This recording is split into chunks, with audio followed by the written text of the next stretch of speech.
Winter window সামনে রয়েছে, তো ন্যাচারালি যারা উইন্টার উইন্ডোতে প্লেয়ার নেওয়ার কথা ভাবছে তাদের চিন্তা ভাবনা তো শুরু হয়ে গেছে।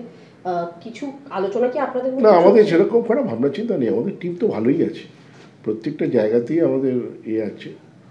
আর চেঞ্জের প্লেয়ারও আপনারা দেখেছেন আমাদের, যেটা সব ক্লাব, অন্য ক্লাবের কোচেরাও বলছে যে মনমানি রিজার্ভ বেঞ্চ এমনই যেটা অন্য কোনো আইএসএল টিমের ফার্স্ট 11 হতে পারে।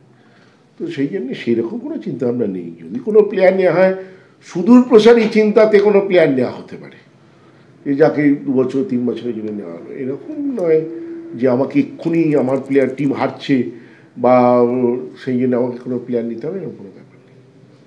আর দিমিস ক্যান রিপোর্ট কোনো কিছু ডেভেলপমেন্ট আছে? সময় হবে, ওরা দেখছে, ফিজিক্যাল দেখছে। আর গ্রেগ স্টুয়ার্ট কি হয়ে গেল? কি সিচুয়েশন? রেস্টে আছে, আমি খেলে।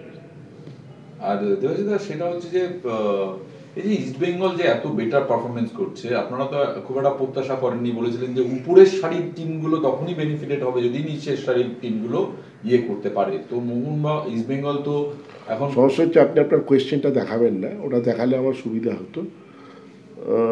এইটাই আমি চেয়েছিলাম, এইটাই চেয়েছিলাম যে ইস্ট বেঙ্গলের ওপরের দিকে টিমের পয়েন্ট কাটুক। পয়েন্ট যত ইস্ট বেঙ্গল, মোহামেডান এরা কাটতে পারবে, মোহামেডান কাটতে পারছে না, বা নিচে দিয়ে অন্য যে টিমগুলো আছে, তত আমার চ্যাম্পিয়ন হতে সুবিধা হবে, এই কথাটা আমি বলেছিলাম।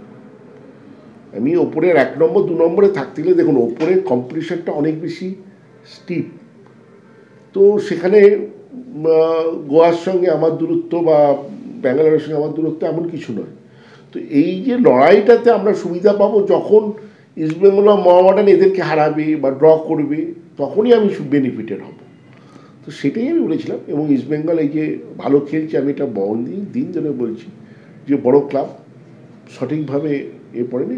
ওদের মেন সবচেয়ে বড় ওদের আমি বলবো কারেক্টটা হয়েছে, সেটা হচ্ছে কোচ। ভালো কোচের হাতে টিমটা পড়েছে এবং ধীরে ধীরে নিশ্চয়ই ঘুরে দাঁড়াবে। যে কারণে মানে আনোয়ার আলী এখন 4টে পজিশনে, না, সে তো অনেক প্লেয়ারই ভালো খেলছে, সেটা কথা নয়। বিষ্ণুও যথেষ্ট ভালো খেলছে, বিষ্ণুও তো ইস্টবেঙ্গল বড় ক্লাব, ভালো ভালো প্লেয়ার নিয়েছে, নিশ্চয়ই ভালো খেলবে।